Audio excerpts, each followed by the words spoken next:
Yesu ashimwe bene data, ndabasuhuje mu izina rya Yesu. Uyu ni wa mwanya wo kuba imbere y'Imana tuyitabaza, reka nangire nsenga. Data mwiza, turagushimye turaguhimbaje, tugushimiye ko wabanye natwe uyu munsi ukaturinda, tukaba tugeze aya masaha tugiye ku mwuka w'abazima, izina ryawe nirihabwe icyubahiro. Twese utuboneze ibyaha byacu, Mwami Imana utubabarire aho tutagenze neza. Mwami turabizi ukora ku ntebe y'imbabazi, niyo mpamvu tukwinginze kugira ngo tubabarire.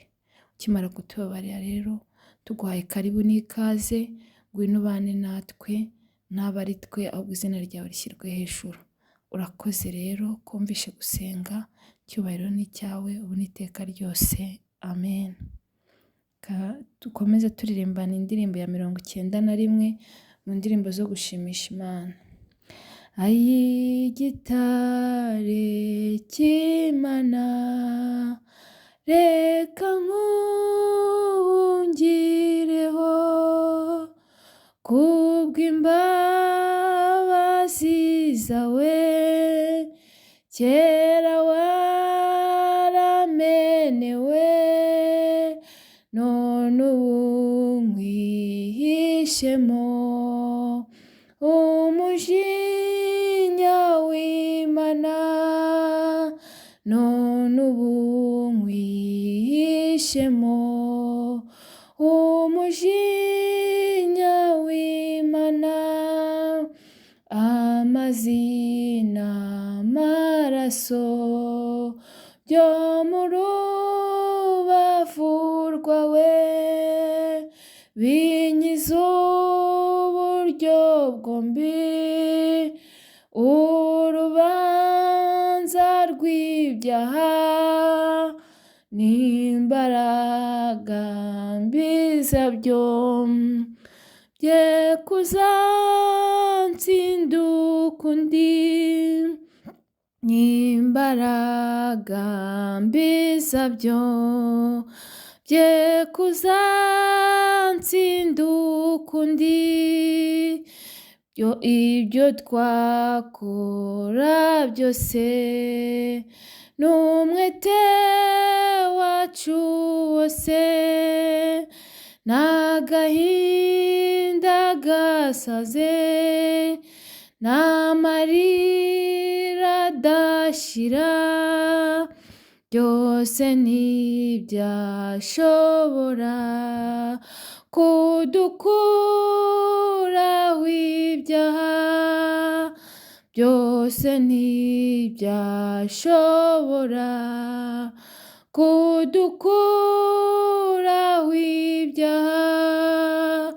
Ntacyo nzanye mu ntoki kibasha kunshungura, simfite icyo naguha, nizeye umusaraba, uwo wampfiriyeho, niwo njyaniringira, uwo wampfiriyeho, niwo njyaniringira.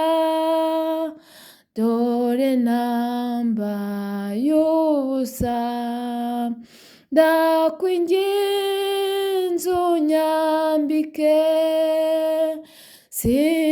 sinabasha kwikiza, ndagushakaho ubuntu, unyuhagire ibyaha,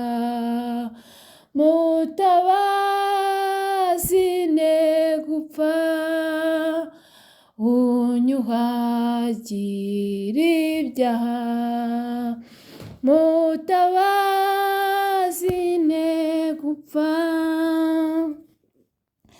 Reka dukomeze dusoma n'ijambo ry'Imana dusanga mu gitabo cya Yona, ibice 3, umurongo wa 5 kugeza ku murongo wa 10. Reka dusome mu izina rya Yesu. Umutwe w'amagambo uravuga ngo Yona yongera gutumwa i Nineve. Kuri 5 haravuga maze ab'i Nineve bemera Imana, bamamaza itegeko ryo kwiyiriza ubusa, bose bakambara ibigunira uhereye ku mukuru ukageza ku woroheje hanyuma y'abandi. Ijambo rigera ku mwami w'i Nineve, ahaguruka ku ntebe ye y'ubwami, yiyambura umwambaro we, yambara ibigunira, yicara mu ivu. Ategekana itegeko n'abatware be b'intebe, baryamamaza i Nineve, bati umuntu wese yo kugira icyo asogongeraho, kandi amatungo y'amashyo n'imikumbi byo kurisha, kandi bye kunywa amazi, ahubwo abantu n'amatungo byose byambare ibigunira, abantu batakambira Imana bakomeje, kandi bahindure umuntu wese areke inzira ye mbi, bareke n'urugomo bagira.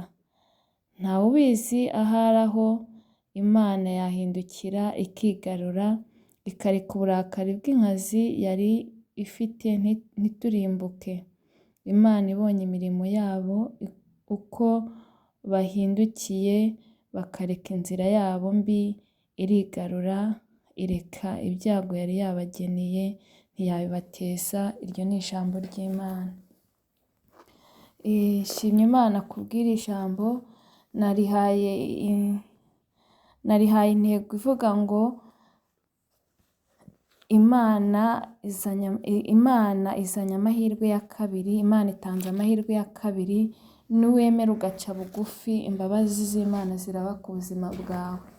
Shimye Imana kubw'iri jambo. Iri jambo ryaramfashije, ndavuga nti namwe naribasangiza.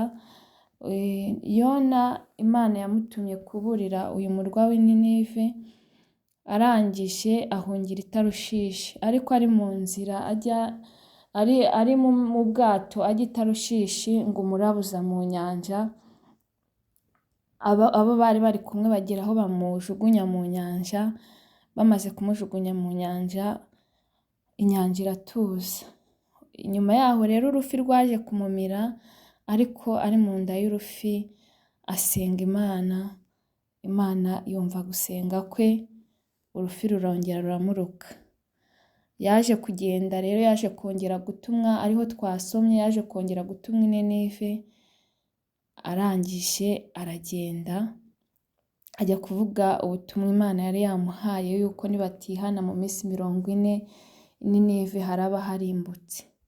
Ariko ngo bamaze kumva icyo Imana iri kubabwira, bamaze kumva ko Imana yababaye, ngo barangije ngo bemera Imana, bava mu bibi bari barimo, bemera Imana, baca bugufi, bambara ibigunira, batakambira Imana. Ngo ndetse n'umwami wabo ngo bimugezeho, ngo nawe aca bugufi, ngo ahaguruka ku ntebe ye, ngo yambura umwambaro we, ngo nawe yambara ibigunira, ndetse nawe yicara mu ivu.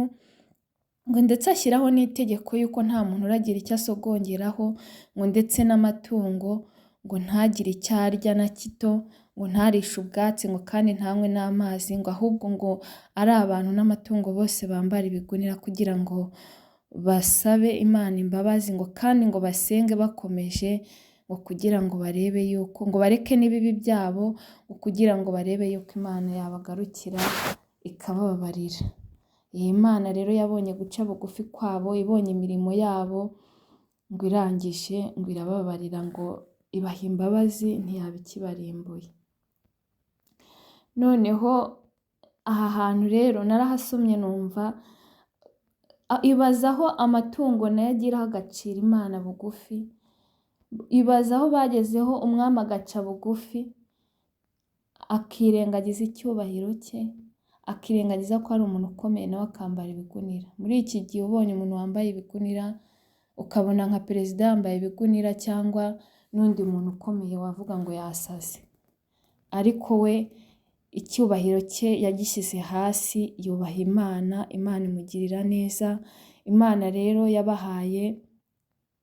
Imana yahaye Yona amahirwe ya kabiri, ubwo yari yasuzuguye, yahungiye i Tarushishi, bikarangira atageze aho yari agiye. Urufi rumaze kumumira, Imana imuha amahirwe ya kabiri. Imuhaye amahirwe ya kabiri rero yayakoresheje neza, yakoze icyo Imana ishaka. N'aba bantu b'i Ninive, bo mu murwa w'i Ninive, nabo Imana yabahaye amahirwe ya kabiri. Barihannye, bamaze kwihana Imana irabababarira, bajya mu mahirwe ya kabiri. Nawe wowe unkurikiye aho uherereye hose mu isi yose, ndagutangariza ko Imana itanze amahirwe ya kabiri. Isuzume aho uri hose, isuzume utekereze ibyo ukora bidashimisha Imana, inzira mbi ugenderamo, kugira uburyarya, kugira urwango rwo mu mutima, gusekana imbereka, bya bindi byose, ubusinzi n'ubusambanyi, kwiyoberanya, kwishyira hejuru, ibyo byose aho uherereye, aho waba uri hose, buri wese niyisuzume, namara kwisuzuma ace bugufi, Imana iramubabarira. Ni ukuri aba bantu barashimishije cyane, aba bantu baciye bugufi, birengagiza buri kimwe cyose, baca bugufi. Nawe rero Imana ndagutangariza yuko Imana itanze amahirwe ya kabiri. Aya mahirwe ya kabiri ntuyarate, aya mahirwe ya kabiri ntuyabure.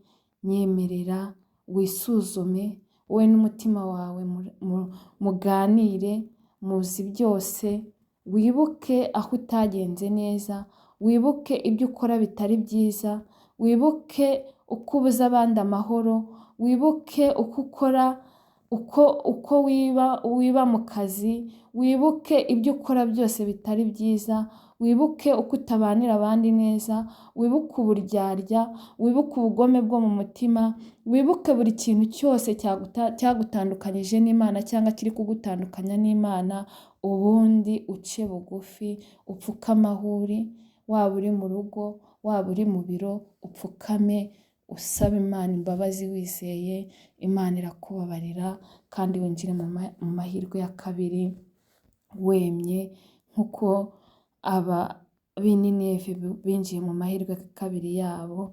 Ntiwihagarareho, nturebe ku cyubahiro, nturebe uwo uri we, nturebe uko usa, nturebe ibyo ufite, nturebe ibyo utunze. Ibyo byose ntabwo byabasha kugukuraho ibyaha, kandi ibyo byose ni iby'igihe gitoya, ni ibya hano mu isi, kandi turi mu rugendo. Ni ukuri ndakwinginga kugira ngo uce bugufi mu mutima, Imana ikugirire neza. Pawulo yandikiye Timoteyo wa kabiri mu bice 4 ku murongo wa 7 kugera ku murongo wa 8, arangije aramubwira ngo narwanye intambara nziza, ngo narangije urugendo, ngo narinze ibyo kwizera, ngo none igisigaye ngo mbikiwe ikamba ryo gukiranuka, ngo umwami wanjye ngo uca urubanza rutabera, ngo azampa kuri wa munsi. Icyampa nawe rero ugaca bugufi, warangiza ukarwana intambara nziza, warangiza ukarinda ibyo kwizera, ubundi tugakomezanya uru rugendo tukazarusoza amahoro. Reka dusenge Imana ibahe umugisha. Mana nziza, Mana ikomeye, Wera wa Isiraheli, turagushimye, turaguhimbaje. Mwami, duciye bugufi, wowe ushyirwe hejuru. Tubabarira aho tutagenze neza, Mwami utwejeshe amaraso yawe wamenye ku musaraba i Golgotha.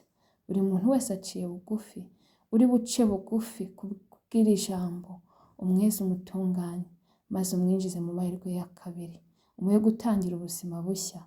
Dusengeye abatarakwakira, dusengeye abatarakumenya, dusengeye abadahinduka, dusengeye abari mu isi yose, kugira ngo ubane nabo bagirire neza. Ubuntu n'amahoro yawe utanga bibane na buri muntu wese, kandi gukora kw'Imana kubane nabo, kandi Mwuka Wera aherekeze iri jambo rikora icyo wagambiriye. Ibyo mbisenze nizeye mu izina rya Yesu, amen.